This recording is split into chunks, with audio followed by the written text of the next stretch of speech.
Basil Rathbone and Nigel Bruce in the new adventures of Sherlock Holmes.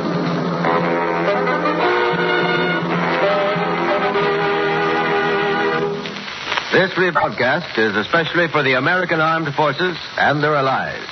Now let's join Dr. Campbell as he enters Dr. Watson's study.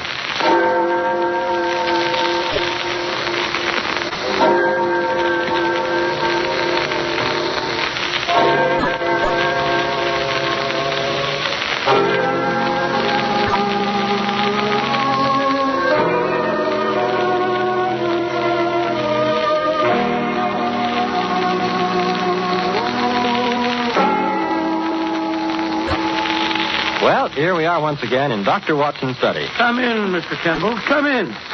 Here, sit down and relax. You look a bit wilted, old fella. Oh, yes, it's such a beautiful spring evening. I thought I'd walk over. In fact, it's so beautiful I dawdled most of the way, drinking in the warm air and the smell of things growing until suddenly I realized I was blame well going to be late if I didn't hurry. I ran the last 3 blocks. Yes, I know how it is. This lovely spring weather is certainly conducive to indolence. My household claim that when I go out to do the spring planting, I spend most of my time leaning on the spade, sniffing and listening to the birds. Not an unpleasant way to pass the time of day, incidentally. Yes, a day like today is almost as relaxing as a Turkish bath. Which reminds me of a curious and gory experience that Holmes and I had in just such an establishment some years ago. It sounds suspiciously like the gentleman who said bang. Oh, speaking of explosions. Now, Mr. Campbell, you must never complain about the way that a storyteller begins his yarn. Anything is better than an abrupt beginning. Now, put me all out. Where was I? In a Turkish bath, if I'm not mistaken. Oh, yes, it's Turkish bath. You're not mistaken. Yes, that's it. Well, now, to begin at the beginning, it was in the hectic, hair-raising, and I might even say the glorious days of the great battle of wits between Sherlock Holmes and the notorious Professor Moriarty. What you might call a real battle of the titans, eh, Doctor? Indeed it was, Mr. Campbell. Things had been unusually hectic for Holmes for several months. Moriarty had been particularly active, and Holmes had had many sleepless nights. Finally, things had calmed down a bit, and I tried to persuade him to take a badly needed holiday. The net result being that he finally did agree to have an afternoon off and accompany me to a Turkish bath. As a matter of fact, both Holmes and I had a weakness for the Turkish bath. Over a smoke, in the pleasant latitude of the drawing room, I've often found him less reticent and more human than at any other time. The heat melted his cast iron reserve, eh, Dr. Watson? Oh, only slightly, Mr. Campbell, only slightly. Well, as I was saying, on the upper floor of a certain Northumberland Avenue establishment, there is an isolated corner where 2 couches lie side by side, and it was on these that we were lying. Holmes had just shot his long, sinewy arm out of the towels which enveloped him and was fishing about in the inside pocket of his coat, which hung beside him. Where did I put it? Where on earth did I put it, oh, confound the thing? Watson. I forgot to bring my tobacco. Oh, relax, Holmes. Just relax. Forget about tobacco. Forget Moriarty and relax. That's what we came in here for. Burble, burble, burble, burble. I am relaxed, my dear fellow. But I want to smoke. What about the burble? Nothing like the peace and seclusion of a Turkish bath. Mr. Holmes. Mr. Sherlock Holmes. Hello? Gus, the steam room attendant seems to be paging you. Oh, my goodness. Now what? Has anyone seen Mr. Sherlock Holmes? Why, my God, it's the unrest. Get in here, please. Here I am, Gus. Here I am. What do you want? Come on. Oh, Mr. Holmes, it's good I find you. There has been an accident, Mr. Holmes, a bad accident. It's Lord Canterbury. He's in his dressing room, covered with blood. Oh. In that case, I fancy you want Dr. Watson, don't you? Not me. I'll be with you in a minute, Gus. Oh, no, not Dr. Watson. It's too late for you. He's dead. Dead? Stabbed in 6 places. Come and look at him, Mr. Holmes, please. Dead? Me? All right. I'll come at once. Good gracious me, what's all the commotion? Why can't we have a little peace and quiet around? What's the meaning of this, Gus? Why are these two persons talking at the top of their voices? My dear Mr. Well, whoever you are, I was never under the impression that the Olympia Baths were church. Furthermore, my dear Mr. Never mind the name. Tunbridge. Frederick Hubert Tunbridge, a Liberal leader in the present Parliament, which everyone knows who keeps abreast of the time. My name is Tunbridge. I do not concern myself with trivialities. Furthermore, as I was saying, before being so rudely interrupted, you may be interested to know that your hated rival, Lord Castleberry, the Conservative leader, with whom you are known to have publicly locked horns on several occasions. What if I have? What's he done now, the old fool? If you mean Lord Canterbury, he's done absolutely... Yes, he hasn't done anything, and probably never will again. What are you blithering about? Well, it seems that Gus has just discovered your, shall we say, political vis-a-vis dead in his dressing room. You mean he's had a heart attack? No, I don't mean anything of the kind. He's been stabbed. In how many places did you say, Gus? In 6 places, Mr. Holmes. But that's impossible. I talked to him not half an hour ago. We had a little conference, Sub Rosie, you understand? While he was waiting for Gus to come in and give him his batter. He was quite all right when I left him. Oh, really? Are you sure? What do you mean? Of course I'm sure. Canterbury was alive and dressing like a trooper when I left him. I passed Gus in the corridor as I came out of Canterbury's dressing room. He'll tell you the old boy was alive and kicking. Oh, will he? How about it, Gus? It is true I hear swearing, but from which dressing room it comes I could not be sure. The walls are so thin, you understand. Yes, indeed. It's quite true the dressing room walls are thin. Gus, who is this person, and why is he asking all these stupid questions? But, Mr. Turnbridge, this gentleman is Mr. Sherlock Holmes, the famous detective. I've never heard of him. Got even with you there, Holmes.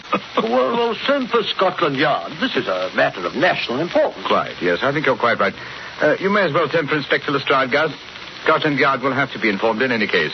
In the meantime, however, well, I think I'll take a look. Well, in the meantime, Mr. Whoever you are, I insist that everything be left strictly alone. Very well, then, Mr.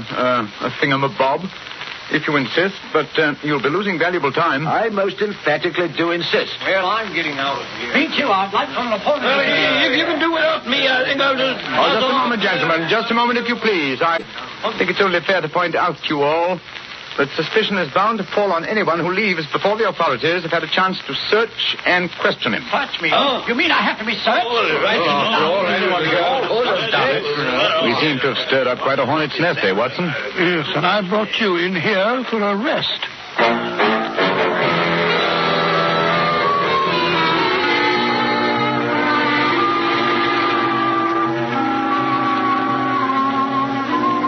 Well, Lestrade? Nasty mess, eh, Mr. Holmes? Knife from the back. Yes, not once, but 6 times. Deep, ferocious thrusts. Quite unnecessarily brutal. And, if I may say so, bloody. Yeah. Place looks like a charnel house. Yes, whoever did the deed must have been drenched in blood.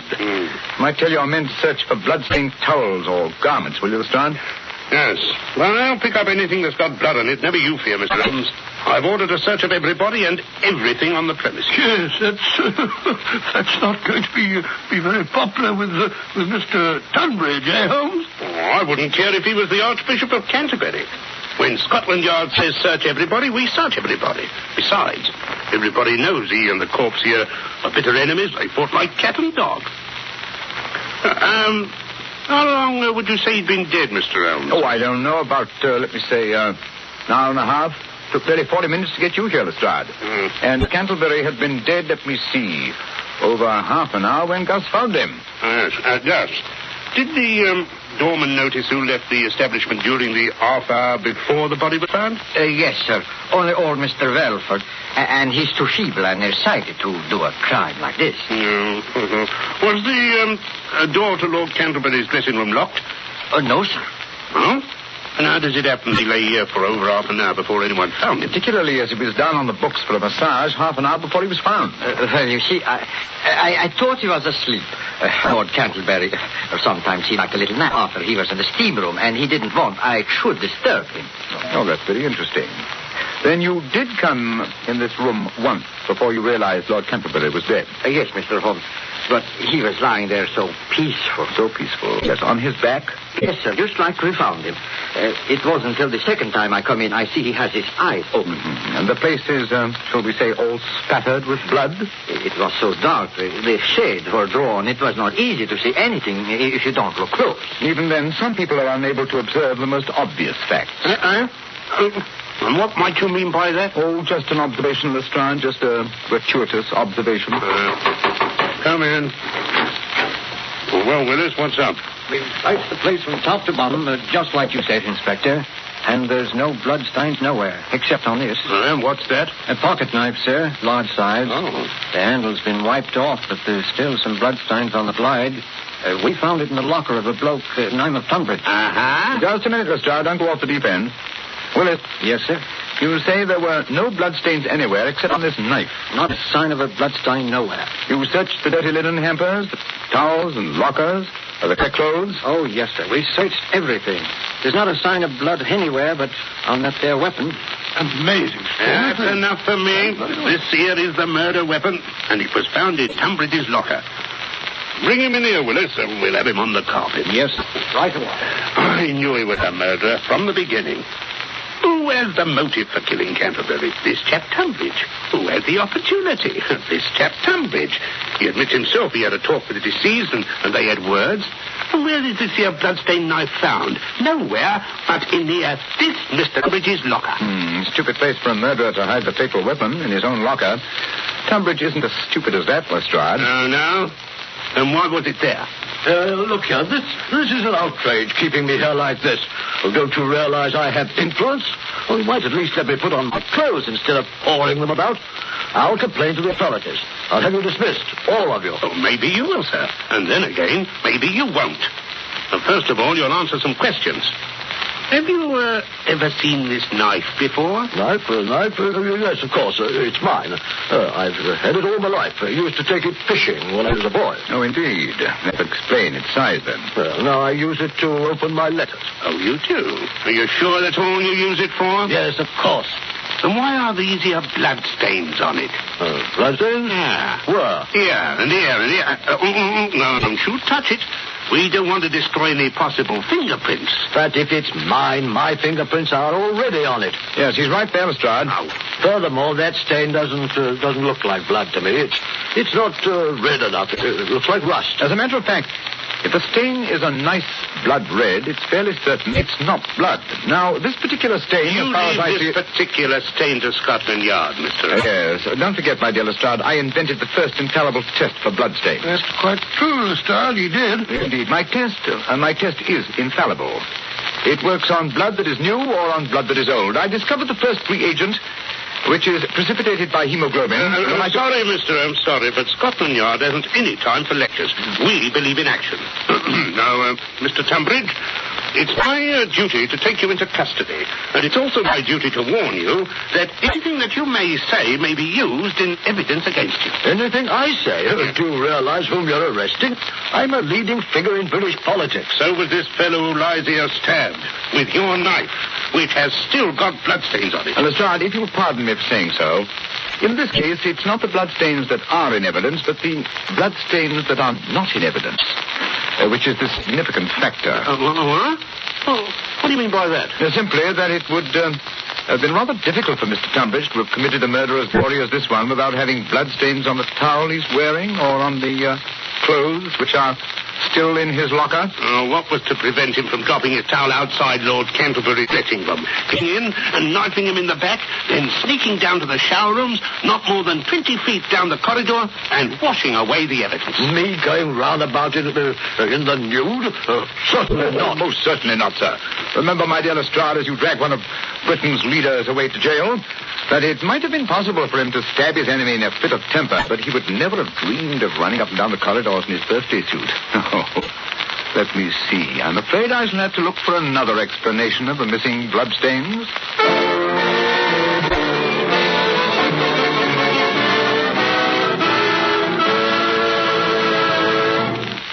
Holmes, it's very late. Everyone else has left the Turkish bar. Everyone but the faithful Gus. Oh, I don't mind.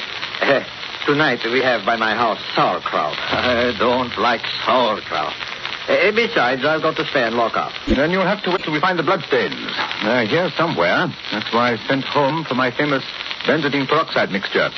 Somewhere on the premises there is a towel or linen or something that has bloodstains. Oh, but we've been through the towels and the linen a dozen times, Holmes. No sign of blood. Furthermore, according to the establishment's checklist, there are no towels or any linen missing. Even Gus, his linen, which he washes himself, is hung here on the line. You don't wash any linen but your own, do you, Gus? No, Mr. Holmes. Everything go out to the laundry. I wash my own because I'd like to be fresh and clean. Twice a day I wash, noon and evening. Yes. The evening's job hasn't been done yet, eh? No. This one I washed this noon. It's my towel from this morning. Oh, yes.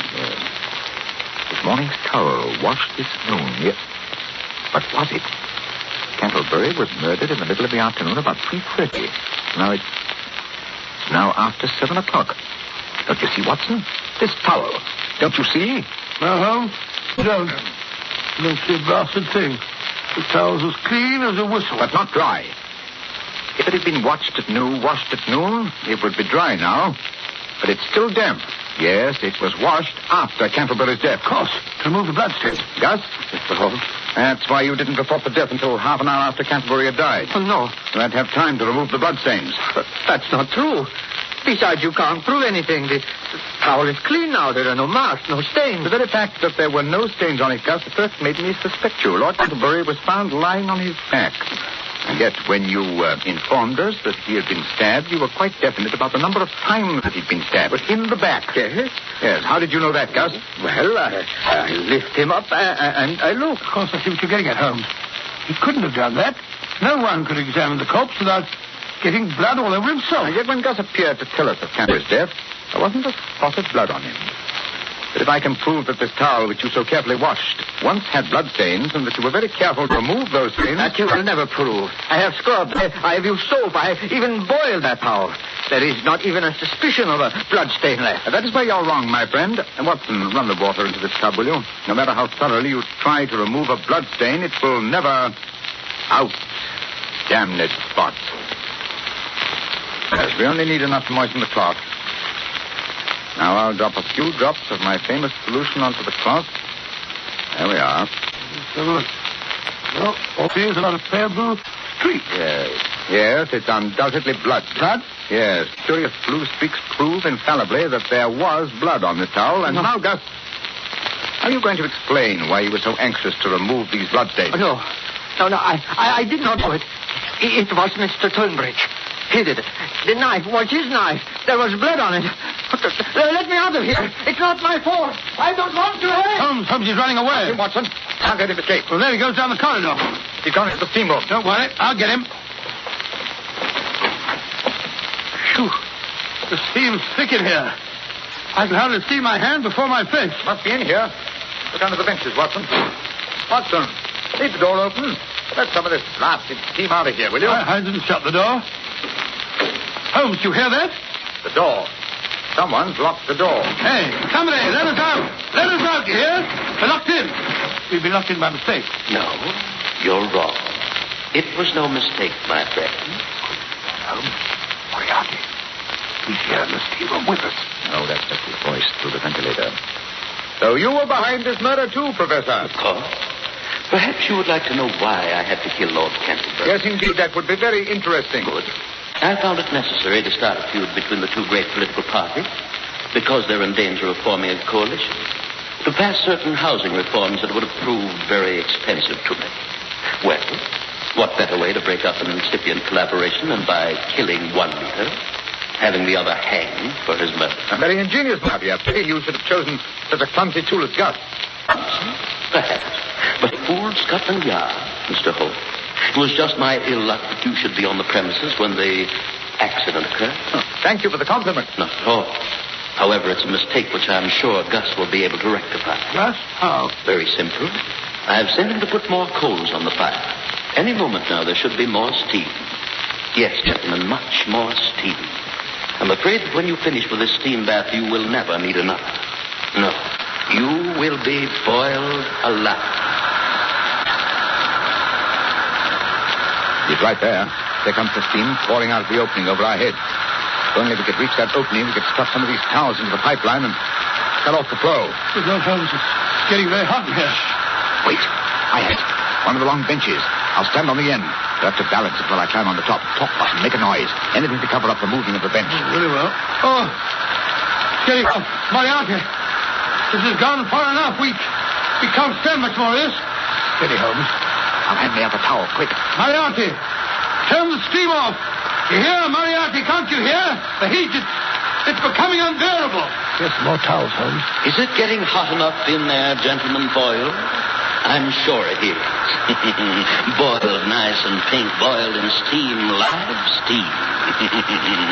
Goodbye, Mr. Sherlock Holmes. Now what happened?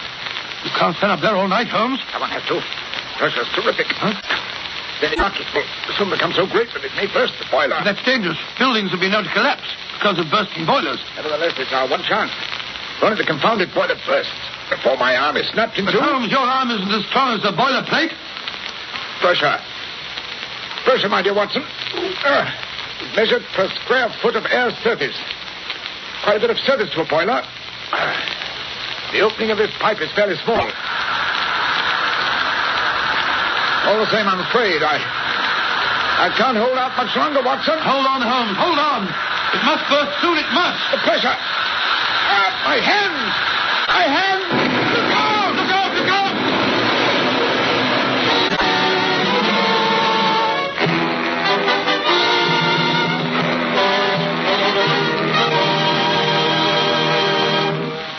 And you came through the explosion all right, Dr. Watson? Well, I had a nasty crack where Holmes and the bridge fell on me, and Holmes had the wind knocked out of him, but we were in fairly good shape by the time the fire brigade pulled us out from the wreckage.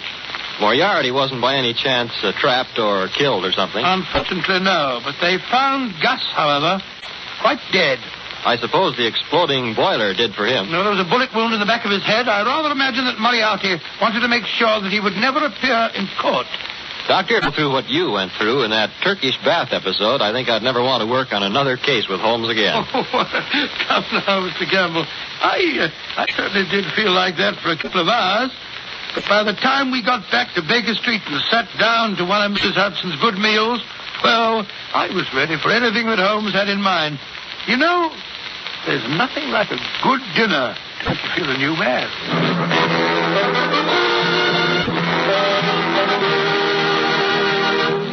You have been listening to An Adventure in Crime with Basil Rathbone as Sherlock Holmes and Nigel Bruce as Dr. Watson.